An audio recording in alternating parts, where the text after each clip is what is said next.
Assalamualaikum warahmatullahi wabarakatuh. Sahabat seiman yang dirahmati Allah Subhanahu wa Ta'ala, pada kesempatan yang penuh berkah ini, marilah kita bersama-sama menyelami sebuah kisah yang sangat agung. Sebuah kisah yang tidak hanya tercatat dalam lembaran sejarah, tetapi juga Allah abadikan secara langsung di dalam Al-Quran sebagai pelajaran abadi bagi seluruh umat manusia. Kisah ini bukan sekedar cerita masa lalu, melainkan tanda nyata kekuasaan Allah, penguat iman bagi hati yang beriman, serta pengingat bagi siapa saja yang masih ragu terhadap janji Allah tentang hari kebangkitan. Kisah yang akan kita bahas adalah kisah Ashabul Kahfi, kisah sekelompok pemuda beriman yang rela meninggalkan segala kenyamanan dunia demi mempertahankan tauhid. Para pemuda ini Allah tidurkan bukan sehari, bukan sebulan, melainkan selama 300 tahun, bahkan ditambah 9 tahun, sehingga genap 309 tahun lamanya.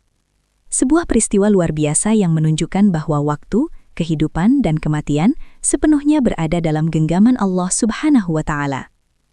Namun sebelum kita masuk lebih dalam ke dalam kisah yang syarat dengan ibroh ini, marilah kita niatkan dalam hati untuk tidak hanya mendengar ceritanya, tetapi juga mengambil pelajaran darinya. Sebab kisah-kisah yang Allah abadikan dalam Al-Quran tidak pernah diturunkan tanpa tujuan. Setiap ayatnya mengandung hikmah, setiap peristiwanya menyimpan pelajaran, dan setiap detailnya adalah cahaya bagi orang-orang yang mau berfikir. Sahabat yang dimuliakan Allah, kisah Ashabul Kahfi terjadi pada masa kekuasaan Romawi kuno. Di salah satu wilayahnya, terdapat sebuah kota yang dikenal dengan nama Apsus. Kota ini berada di bawah kekuasaan seorang raja yang sangat zalim, yang dalam banyak riwayat dikenal dengan nama Dakyanus. Ia adalah penguasa yang keras hati, sombong dan jauh dari kebenaran. Dakyanus memerintah rakyatnya dengan tangan besi dan memaksa seluruh penduduk negeri untuk meninggalkan ajaran tauhid. Di bawah kekuasaannya, masyarakat dipaksa menyembah berhala, mengagungkan matahari, memuja bintang-bintang, dan menuhankan benda-benda langit. Siapapun yang berani menolak perintah raja akan menghadapi ancaman yang mengerikan. Penjara menjadi hukuman ringan, siksaan menjadi peringatan, dan kematian menjadi akhir bagi siapa saja yang berani mempertahankan iman. Negeri itu pun dipenuhi oleh kesyirikan, ketakutan, dan kezoliman yang merajalela. Namun, sejarah mencatat bahwa kekuasaan di negeri tersebut terbagi dalam dua masa. Ada satu masa di mana kekafiran dan kesyirikan menguasai seluruh aspek kehidupan, dan ada pula masa lain di mana tauhid kembali ditegakkan dan keimanan mulai tumbuh di tengah masyarakat. Kisah Ashabul Kahfi terjadi di antara dua periode tersebut. Pada masa ketika kezaliman masih berkuasa, tetapi cahaya iman mulai tumbuh di dalam hati sebagian kecil manusia. Para ulama tafsir berbeda pendapat mengenai waktu pasti terjadinya kisah ini. Sebagian berpendapat bahwa peristiwa ini terjadi setelah wafatnya Nabi Musa alaihi salam dan sebelum kelahiran Nabi Isa alaihi salam. Dengan demikian, para pemuda Ashabul Kahfi hidup di atas ajaran Taurat, kitab yang diturunkan Allah kepada Bani Israel. Namun, para ulama besar seperti Ibnu Katsir rahimahullah menegaskan bahwa kisah ini bukanlah sekedar catatan sejarah, melainkan bukti kekuasaan Allah yang nyata.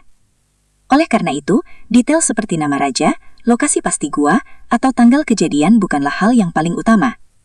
Yang jauh lebih penting adalah pesan iman dan keteguhan tauhid yang terkandung di dalamnya. Sahabat seiman, masyarakat pada masa itu hidup dalam tekanan kekuasaan. Mereka tunduk bukan karena keyakinan, melainkan karena rasa takut. Mereka menyembah berhala bukan karena percaya, tetapi ingin selamat. Hingga pada suatu hari, Raja Dakyanus mengadakan sebuah perayaan besar untuk mengagungkan berhala-berhala sesembahannya. Undangan disebarkan ke seluruh penjuru negeri. Tidak ada seorang pun yang berani menolak, karena ketidakhadiran berarti siap menerima murka raja. Maka manusia pun berbondong-bondong datang ke pusat kota.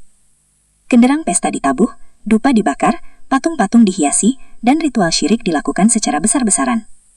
Kota itu dipenuhi oleh sorak-sorai dan perayaan yang tampak megah di mata manusia, tetapi sejatinya penuh dengan kebatilan di sisi Allah.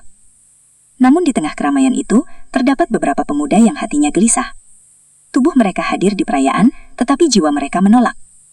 Hati mereka tidak sanggup tunduk kepada kebatilan. Fitrah tauhid di dalam dada mereka memberontak. Ada riwayat yang menyebutkan bahwa mereka berasal dari kalangan bangsawan, terlihat dari pakaian dan tutur kata mereka yang terhormat. Ada pula yang mengatakan mereka hanyalah rakyat biasa, tetapi Allah anugerahkan kepada mereka keberanian yang luar biasa. Salah seorang dari pemuda itu tidak sanggup lagi bertahan. Ia perlahan menyelinap keluar dari keramaian, menjauh dari suara genderang dan sorak-sorai, lalu duduk di bawah sebuah pohon besar yang rindang. Tak lama kemudian, seorang pemuda lain menyusul dan duduk di sampingnya. Disusul oleh pemuda ketiga, keempat, hingga akhirnya berkumpul 7 orang pemuda di tempat itu. Pada awalnya mereka hanya terdiam. Tak satu pun berani berbicara. Masing-masing diliputi rasa takut. Mereka khawatir salah seorang di antara mereka adalah mata-mata kerajaan. Sebab di negeri yang zolim, satu kalimat saja bisa menjadi sebab hilangnya nyawa. Namun kegelisahan di hati mereka terlalu besar untuk disimpan sendiri. Akhirnya, dengan penuh kehati-hatian, mereka mulai saling bertanya. Mengapa engkau duduk di sini? Bukankah pesta sedang berlangsung? Satu demi satu mereka menjawab. Dan betapa terkejutnya mereka ketika menyadari bahwa jawaban mereka sama. Hati mereka sama-sama menolak kesyirikan. Jiwa mereka sama-sama rindu kepada tauhid. Mereka hanya ingin menyembah Allah yang Maha Esa.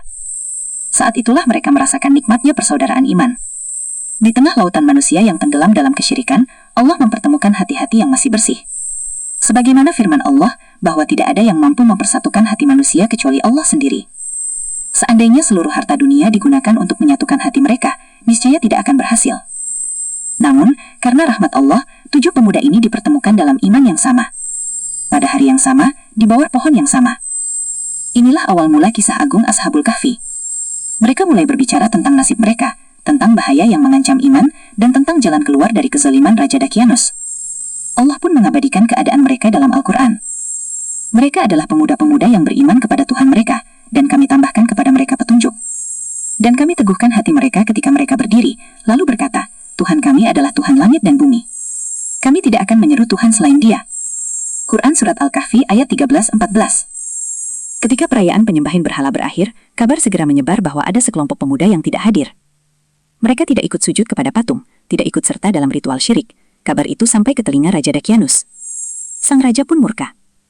Ia memerintahkan agar para pemuda itu segera ditangkap dan dibawa menghadap ke istana. Di hadapan singgasana raja yang megah, dengan wajah garang dan penuh amarah, Dakyanus bertanya, "Mengapa kalian tidak hadir dalam perayaan kerajaan? Mengapa kalian menolak menyembah Tuhan-Tuhan kami?" Namun, Allah menurunkan keberanian ke dalam hati para pemuda itu. Mereka bukan nabi, bukan pula rasul, tetapi keteguhan iman mereka menyerupai keteguhan para nabi. Dengan lantang mereka berkata, Tuhan kami adalah Tuhan langit dan bumi. Kami tidak akan pernah menyembah selain Dia.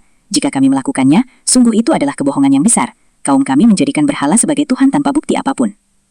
Kata-kata itu menusuk hati sang raja, namun ia tidak langsung membunuh mereka. Ia memberi mereka waktu 3 hari untuk berpikir. Sebuah tawaran duniawi disodorkan, jabatan, kedudukan, dan keselamatan nyawa, tetapi ancaman kematian juga mengintai jika mereka menolak. 3 hari itu tidak mereka gunakan untuk menimbang dunia, mereka gunakan untuk bermusyawarah.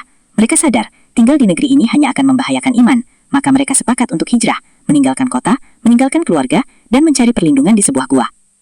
Dengan penuh keyakinan mereka berkata, jika kamu menjauhkan diri dari mereka, dan dari apa yang mereka sembah selain Allah, maka pergilah ke gua itu, Tuhanmu akan melimpahkan rahmatnya kepadamu. Quran Surat Al-Kahfi ayat 16.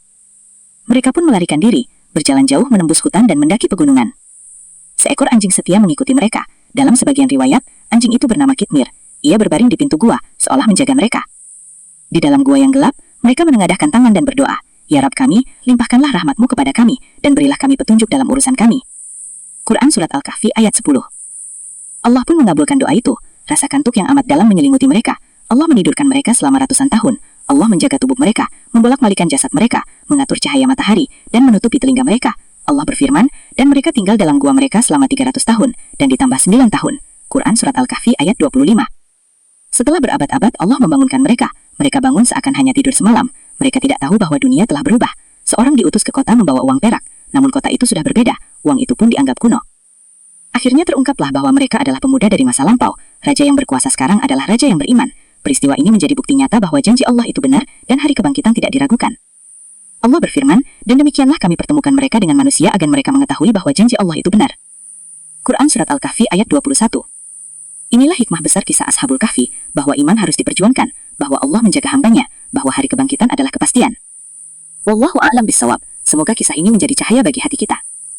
Wassalamualaikum warahmatullahi wabarakatuh.